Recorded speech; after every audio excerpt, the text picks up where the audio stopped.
Hi, I'm Niklas. I am the founder of Scavenger. We are a B2B cold email consultancy, and we help B2B companies build reliable and profitable cold email machines, ensuring that you have perfect email deliverability and that you can send thousands of emails every single day and personalize those at scale. And email deliverability is actually the topic of this video. So essentially, how do you ensure that email deliverability is maintained, both in the short term and long term?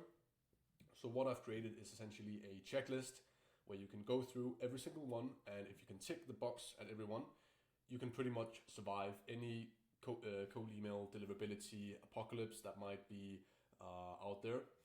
These are generally just good practices, making sure that you can maintain good deliverability and you can make cold email a profitable channel.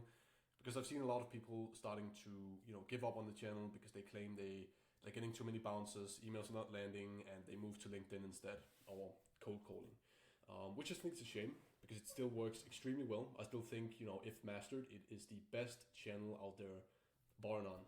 It's extremely good. You can get very low customer acquisition cost if you just know what you're doing right. So this is a checklist. If you don't want to go through all of this yourself, you can hire a consultancy like us. But if you do actually want to make an effort to make this work yourself on your own, you can try using some of these steps here.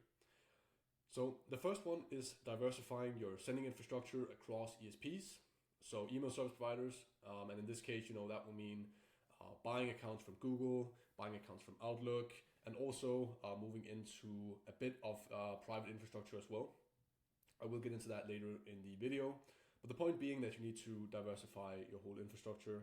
And the reason for this is that, at one point, Outlook had this whole deliverability crisis, and then it was Google. So it's always going back and forth. And, the best way to sort of handle that is just by having a diversified infrastructure. You're not putting all your eggs in one basket, and this is typically just good practices.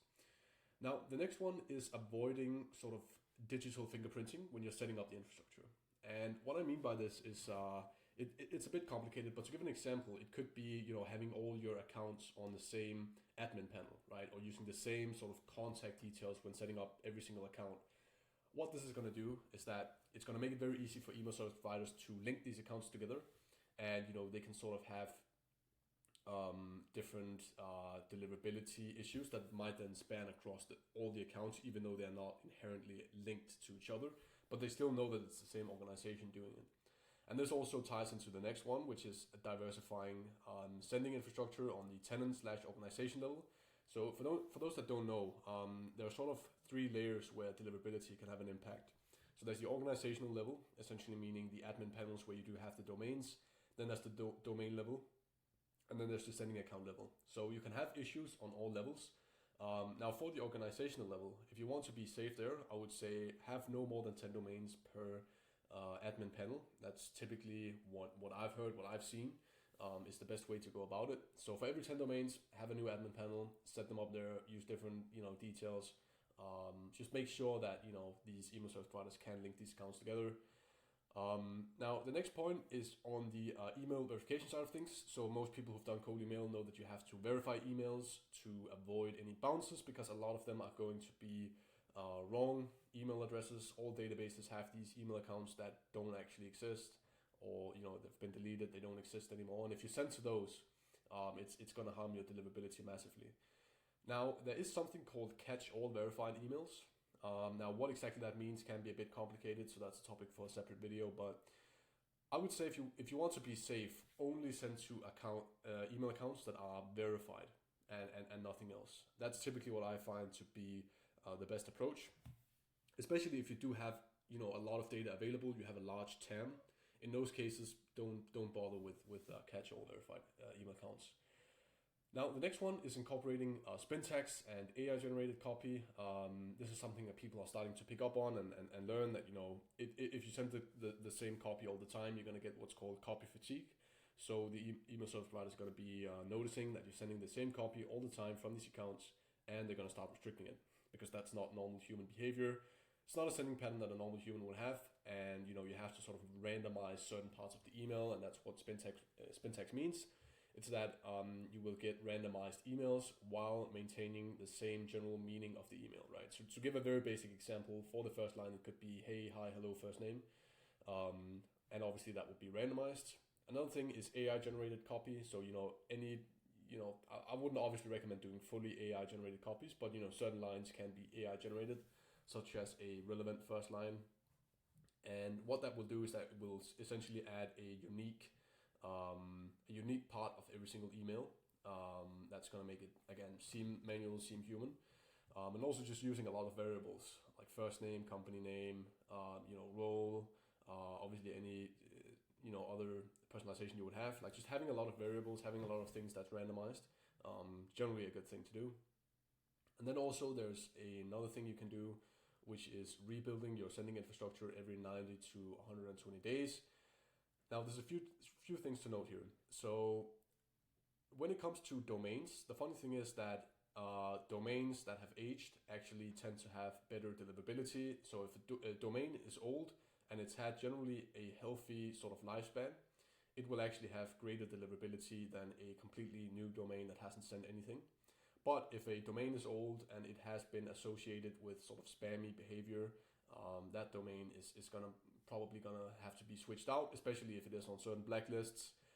And it's hard to get it off blacklists. You want to switch it out. Same goes for sending accounts. I do have some sending accounts that are still quite healthy even after 4 months, but if you're seeing any decline in performance, it's a good thing to rebuild the infrastructure. Another thing is having deliverability audits every 2 weeks, and there's a couple of different ways you can do that. Obviously, you can do inbox placement tests is one thing that is generally good. Looking at blacklist checks for all your domains, also a good idea. If you want to automate inbox placement tests, you can use a software like Email Guard. They are quite affordable, and you can get sort of these bulk inbox placement tests that will help you generate a good idea of like where are my emails actually landing at the moment. But if you want to keep, you don't want to invest in that, you want to just look at metrics, I would say obviously looking at bounce rate is important here. If it's a high bounce rate, as I mentioned earlier, you want to do something about that. If you're not verifying your accounts in the correct way, the email accounts you're scraping, you're going to have high bounce rates. You can look at that. You can also look at reply rate. So if it's under 2%, generally speaking, I think that is a signal that something might be going wrong. Even if you are even if you're getting a lot of negative replies, that's still generally a good thing, because that means they are getting it in their main inbox and they're actually replying to it. So if reply rate is under 2%, also I would act upon that. I've also mentioned here a few sites you can use for this purpose: mailtester.com, spamtester.ai, warmy.io, etc. Another thing is doing spam word checking on every single copy that you're going to be sending out. So email service providers, they have certain words that are classified as spam words. This includes guarantee, free, money, large numbers, urgency such as now, buy now, etc. So if you do implement case studies, for example, I would avoid using dollar signs or anything like that. Be a bit careful there. Don't mention the word guarantee. It's a spam word, so you're gonna have a high chance of landing in spam. Just put these copies through mailmeteor.com before you send them out, and you will have sort of an overview of all the spam words that could be in your email, and you can remove them. And also another thing is removing HTML, so making sure that you're only sending plain text emails, and you can use a tool called Strip HTML. You can remove all HTML from your emails, and also do make sure to remove open rate. Don't track it. It's first of all, it's kind of a vanity metric because it doesn't work on Apple devices, and also it installs HTML into your emails. So generally speaking, it's a good idea to not have it on. Get rid of those things. Do plain text. Even though your signature is going to be a bit more boring, it's the right thing to do. Also, make sure that if you're copying your actual text in from like a Word document, put it through Strip HTML first, because you could have sort of hidden HTML if you do copy it indirectly. And then the next one is, I would say the highest amount of emails you should send per account per day would be 20. Don't go above that. And when it comes to the delay between emails, do at least 30 minutes and add, I would say, 20 minutes as a random interval. So that's a feature you can use on Instantly or Smart Lead. So if you're sending exactly 30 minutes after each other, it's gonna look like a robot is sending the emails. So that little random interval is generally a good thing to do. The next one is having a system in place to rotate inboxes every 30 days. This is if you want to be on the safe side. You can do this. You can have only half of your infrastructure sending at any given time, and the other half is just like sending warm-up emails. And to give a bit of insight into why that's actually such a great idea is because if you have email accounts that are just sending warm-up emails for 30 days straight, there will be no spam reports, right? Because the warm-up systems are not reporting any emails as spam. So that means you will now have 30 days of 0 spam reports. And that's very good for sending reputation. So if you want to make sure your infrastructure is always healthy, you can do inbox rotation. It's generally a good practice to do. And then the next one is pausing campaigns when your bounce reaches 2+%. Now bouncing obviously meaning that your emails are bouncing off the server, they're not landing in the inbox, right? So you can actually see instantly and smartly they have sort of ways to measure this, and you can pause the campaigns if they reach 2+%. I've also heard that Instantly is now building a feature where they can automatically pause campaigns if that happens. The next one is buying professional looking domains, like no spammy domains with like numbers and symbols, dashes, all that stuff. It's actually bad for deliverability. So don't do none of that. Just have professional looking clean domains. That's the best way to go. Make sure it's also .com domains, so no like .us, .info, or any country specific domains unless you're actually sending in that country. .com is the best one. Go for that. And also generally try to avoid relying solely on resellers and private sending infrastructures. I'm not completely going to shit on resellers and private sending infrastructures, but you just have to not rely on them solely. I actually use both myself, but I use them in conjunction with actual legit accounts directly from Google and Microsoft, just because that's like the golden standard. That's the golden standard. That's the best accounts out there. But obviously there are certain benefits to resellers and private infrastructures, namely it being cheaper. So if you want to use that, just make sure to mix it up. Don't rely on it, because your whole business could, or your whole like cold email system could fall apart if something happens there, and there might very well happen something there. And also just vet your resellers and the private infrastructure you're using. Make sure it's actually good people who are building it, and you're not sharing sort of your IP with any other companies that are sending spam emails and essentially making all the other people's deliverability in that system tank, because that's a shame if that happens.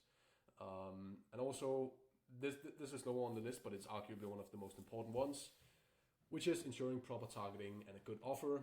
One of the biggest things when it comes to email deliverability is simply, how many spam reports you're getting. It's very simple. So if you have bad targeting or too broad targeting and your offer is not good, you're going to get a lot of spam reports inevitably, which is going to lower deliverability. So just make sure your targeting is good. Like you can do, if you have the sort of the resources to do it, you can do a specific sub industry, and it's specifically for the CEO or the CFO, and it's very sort of tailored to their needs. If you do that, the chance that they're actually gonna report you as spam is slim, because they can actually see, okay, this is relevant. This is someone who actually genuinely wants to help me, has done a bit of research, and it's not just some spray and pray approach. And even if you do that sort of broad approach, like maybe you deserve to be in spam because it's not targeted towards anyone specific, and it's just essentially hoping that the recipient actually sort of wants that in the first place. Then we have the last one here. It's not super important, but you can do it if you want to be on the safe side, which is sending tool diversification. So having some accounts on Instantly, someone Smartly, maybe someone on a third sort of sending tool. And the reason why you could potentially want to do this is because there will be periods where people are claiming that Smartly is underperforming in terms of deliverability, then Instantly is underperforming. So there's always kind of discussions going on. So if you want to be on the safe side of that, you can sort of diversify across sending tools. So these are all the steps. If you can check every single box here, I would say you should be good no matter what happens. The thing you always have to remember is that ESPs are, doing a balancing act always, because they don't want to completely just mess up email deliverability, because there will always be legit purposes outside of just email marketing to actually reach out to different companies, right? There will be people who are sort of sending legal messages. There will be professors who are contacting other professors about papers. There will be, people who are asking general questions, who are suggesting potential partnerships in any sort of way, right? So there's so many contexts in which people are approaching each other without sort of a formal consent being in place. So they are always balancing this with also trying to make sure that inboxes are not flooded with too much like marketing material. The point here being that there will always be a room for cold email. You just have to really follow best practices at all times, and you should be good no matter what. So that's the video. Hope this was helpful. And if you do need any help with setting up this entire system and you don't really want to dive into these yourself, we can do it for a one-time fee. We'll set up the entire system, make sure we can send thousands of emails with good deliverability, and we'll consult you on the side regarding everything that you need to know, email deliverability, data, targeting, copywriting, etc. So we'll leave a link for that in the description, and thanks for watching.